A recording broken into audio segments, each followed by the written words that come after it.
Este video es presentado por el equipo 7, que está conformado por Camila Vadillo Estrella, Pamela Ferraez Hernández y Génesis Ramírez Na. El propósito de este video es explicar el crecimiento bacteriano y cómo se desarrolla a través de sus fases. También se abordarán sus características y cómo es que entre los microorganismos sus propiedades pueden ir de un polo a otro.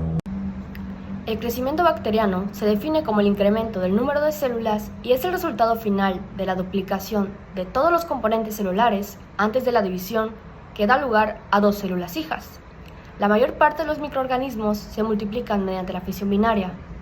Bien, ¿y en qué consiste la fisión binaria? La fisión binaria consta de 5 pasos. El punto de partida da inicio cuando las enzimas de replicación comienzan a copiar el ADN en un punto del cromosoma llamado origen de replicación. El origen es la primera parte en la que se copiará el ADN. A medida que la replicación se desarrolla, los dos orígenes se mueven hacia los extremos opuestos de la célula cuando se copian el ADN. La replicación continúa hasta que se copia el cromosoma entero y las enzimas de replicación se encuentran en el lado opuesto. Finalmente, cuando los cromosomas se han movido a los extremos opuestos y dejado el centro de la célula, ocurre la división del citoplasma.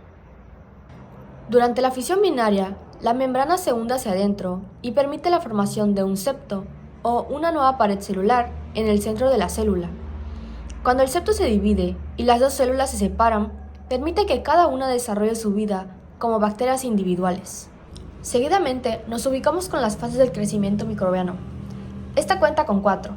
La primera es la fase de adaptación, seguidamente de la fase exponencial, la fase estacionaria y finalmente la muerte celular. Durante la primera fase, la fase de latencia, las bacterias adaptan su metabolismo a las nuevas condiciones ambientales y de nutrientes para dar inicio con su crecimiento exponencial.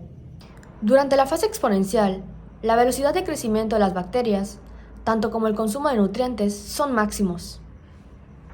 La tercera fase, o fase estacionaria, sucede porque se agotan nutrientes esenciales en el medio. Esto se puede deber a que los productos de desecho liberados en la fase de crecimiento exponencial convierten el medio en inhóspito. Esto quiere decir que no es posible que se desarrolle el crecimiento microbiano. La fase de muerte ocurre después de que las células hayan permanecido cierto tiempo en la fase estacionaria. El crecimiento de las células comienza a disminuir. Sin embargo, esta varía con el tipo de organismo y con las condiciones del cultivo. Para continuar, nos ubicamos con los factores condicionantes del desarrollo microbiano. Como primer punto nos ubicamos con la temperatura, pues cada microorganismo posee una temperatura de crecimiento específica. Por debajo de la temperatura mínima no hay crecimiento y por encima de la temperatura óptima la velocidad de crecimiento decae y se produce la muerte celular. En la tabla de temperaturas cardinales para el desarrollo de la clasificación bacteriana, podemos observar cómo cada clasificación cuenta con una temperatura mínima, óptima y máxima específica. Entre estas son diversas.